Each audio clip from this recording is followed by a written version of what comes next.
سورہ بقرہ کی رکوع 4 کا آیت نمبر 39 سے آیت نمبر 40 تک کی پوری تفسیر، پورا ترجمہ پارٹ 1 میں آیت کے ترجمے کے ساتھ میں بیان کیا گیا ہے۔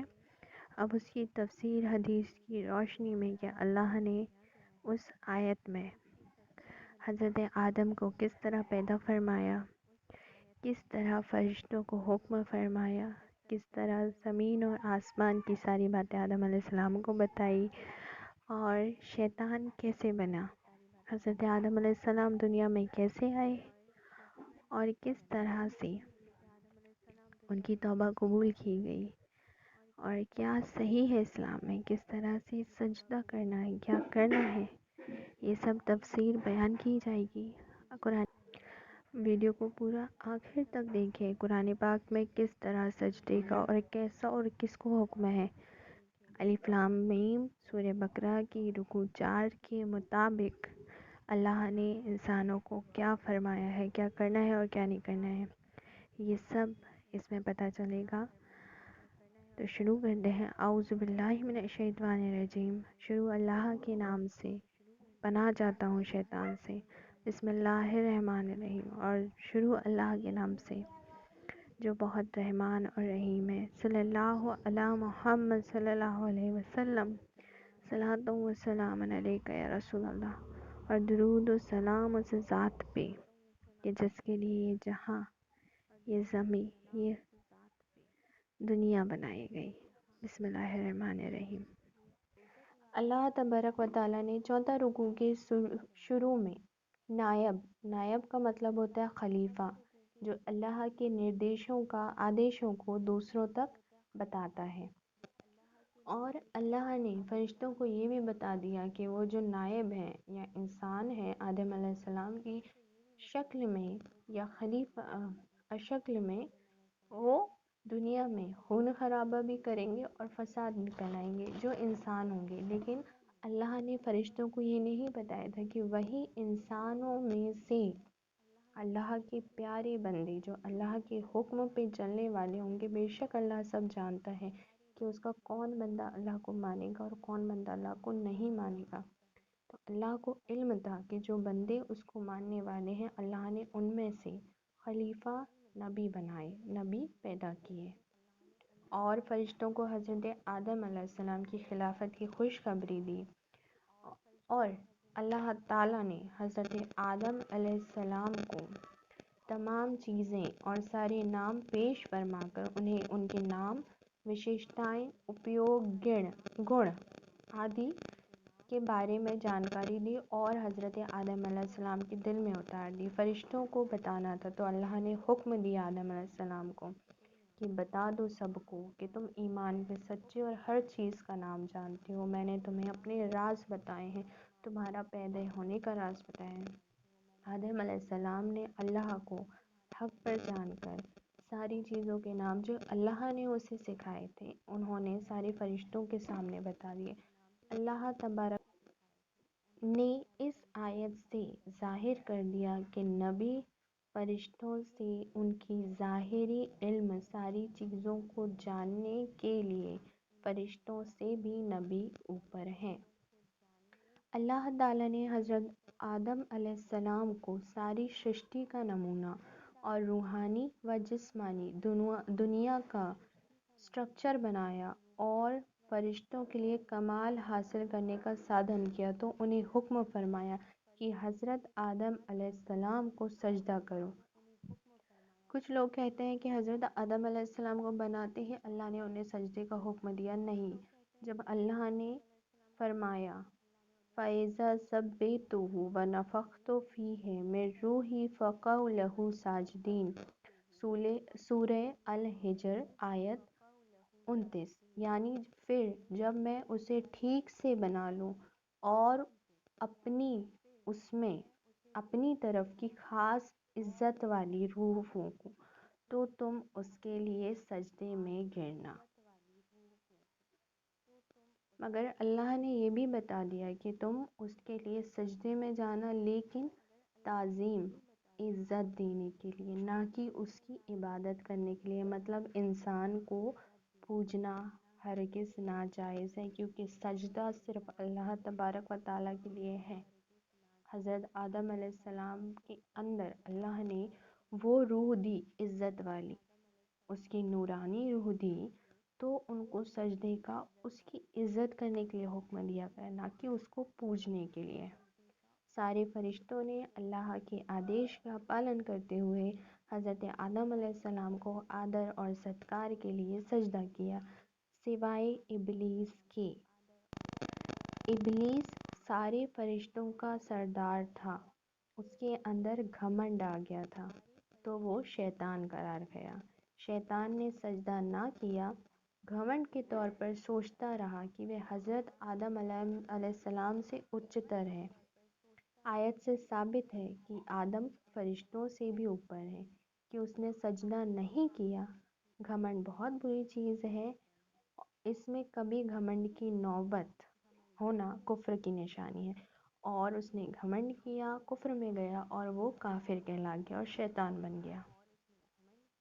اس آیت میں صاف صاف صرف آدم علیہ السلام کو عزت سے سجدہ کرنے کا حکم ہے۔ ہمارے نبی صلی اللہ علیہ وسلم نے اس عزت کو بھی، ان کی مہانتا تھی کہ انہوں نے سجدے کے عزت کو بھی سجدے میں جھکنے کو اپنے لیے حکم نہیں دیا۔ انہوں نے آدم کو، اپنے کو اور اپنے آنے والے انسانوں کو، جو کہ اتنے پاک نہیں ہیں، جو اتنے اچھے نہیں ہیں، جو اپنے آپ کو سجدہ کرواتے ہیں، اپنے پیروں میں گرواتے ہیں لوگوں کو، جب آپ صلی اللہ علیہ وسلم نے نہیں کروایا تو یہ انسان کی کیا بساط ہے کہ وہ اپنے مریدوں کو سجدہ کراتے ہیں۔ حضور نے اس کو منع فرمایا ہے، کیونکہ کوئی بھی شخصیت کے اندر آدم علیہ السلام جیسی نورانی روح نہیں ہے جس کو اللہ نے عزت سے حکم سجدہ کرنے کو دیا تھا، نہ کہ اس مٹی کے یا اس انسان کو۔ جب تک اللہ نے آدم علیہ السلام کو پورا نورانی نہیں کیا، تب تک اسے عزت دینے کا بھی حکم نہیں دیا۔ اور ہمارے رسول نے خود کو نہیں کروایا، کیونکہ وہ اپنے آپ کو بہت ہی زیادہ مہان تھے، لیکن انہوں نے یہ کام نہیں کروایا۔ تو یہ انسان کی کیا بساط ہے کہ جو اپنے مریدوں کو اپنے قدموں میں جھکواتے ہیں۔ یقیناً بالکل نہیں ہے کسی کو بھی ایسے سجدہ کرنا۔ محبت اور عقیدت سے ہاتھوں کا بوسہ لینا ہے، لیکن پیروں میں جھکنا نہیں ہے۔ پھر اللہ تبارک و تعالیٰ نے اس آیت میں حضرت آدم علیہ السلام کو حکم دیا کہ اپنی بیوی حضرت حوا کے ساتھ جنت میں رہو، ہر جگہ رہو، پھل کھاؤ، جو کرنا ہے کرو، مگر اس درخت کو مت چھونا، ورنہ تم حد سے آگے بڑھنے والوں میں ہو جاؤ گے۔ مطلب کہ تم میرے حکم کا پالن نہیں کرو گے۔ اور اس درخت کا مطلب گیہوں یا انگور وغیرہ کے پیڑ سے مراد ہے۔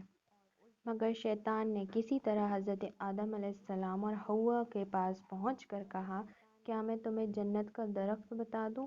حضرت آدم نے انکار کیا، اور شیطان نے قسم کھائی کہ میں تمہارا بھلا چاہنے والا ہوں، اور حضرت آدم علیہ السلام اور حضرت حوا اس کی باتوں میں آ گئے،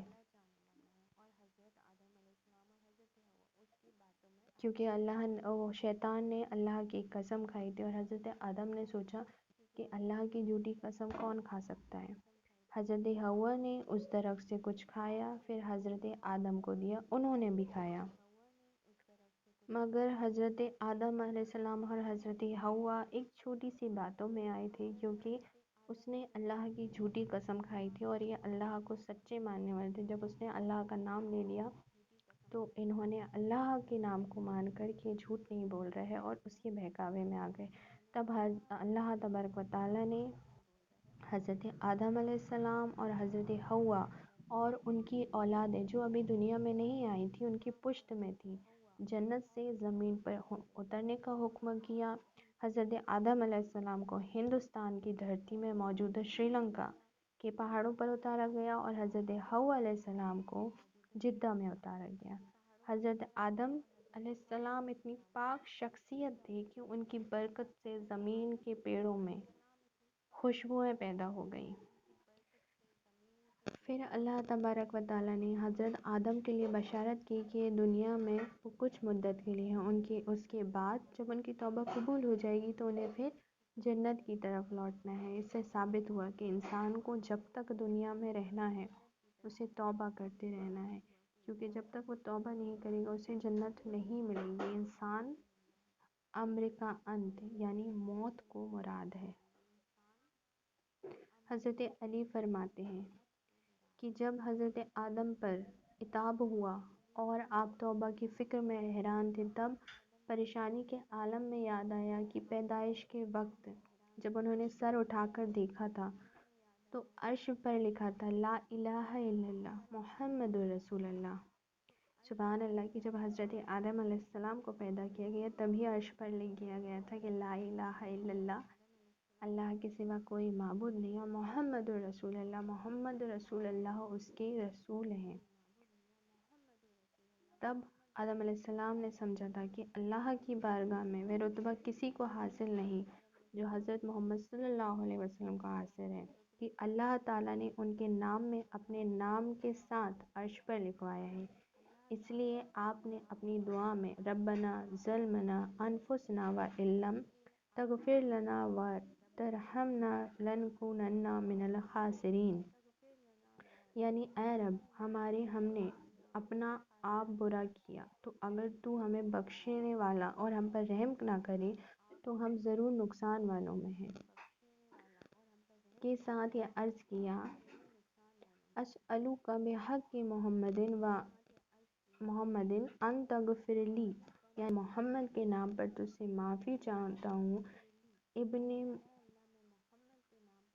منذر کی روایت میں یہ کلمے ہیں اللہم انی اسألک بجاہ محمد عبدک وکرامتہ علیک وان تغفر لی خطیئتی، یعنی یا رب میں تجھ سے تیرے خاص بندے محمد صلی اللہ علیہ وسلم کی عزت اور مرتبے کے طفیل میں اور اس بزرگی کے صدقے میں تیرے دربار میں حاضر ہو کر مغفرت چاہتا ہوں۔ یہ دعا کرنی ہی تھی کہ اللہ تعالیٰ نے ان کی مغفرت اللہ تبارک و تعالیٰ نے حضرت آدم علیہ السلام کو معاف کر دیا۔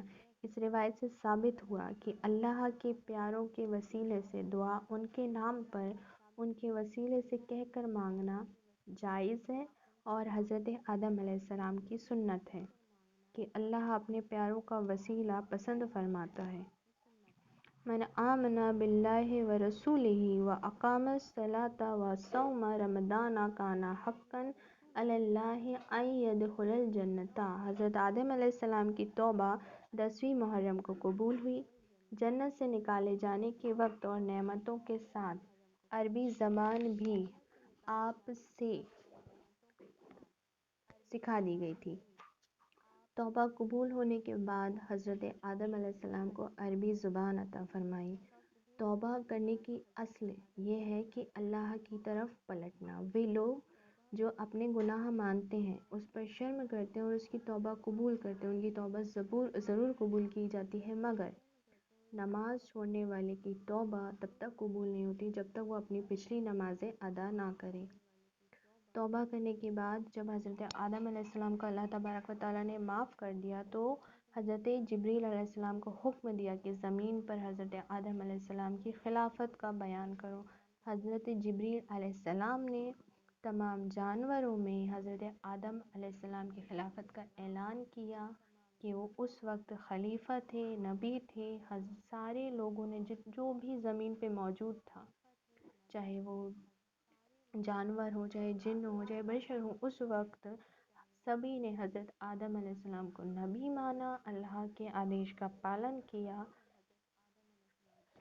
اور اچھے کاموں میں لگ گئے۔ کنکلوژن یہ ہے کہ نیک ایمان جو اللہ پر صاف دل سے ایمان رکھتا ہے، اللہ اس کی دعا ضرور قبول کرتا ہے۔ ان کے لیے خوشخبری ہے اس آیت میں کہ وہ بے دھڑک بنا کوئی حساب کے کہ وہ کوئی شرک نہ کریں، اپنے گناہوں کی توبہ کریں، نمازوں کو قبول کریں، اپنی پرانی نمازوں کو پورا کریں۔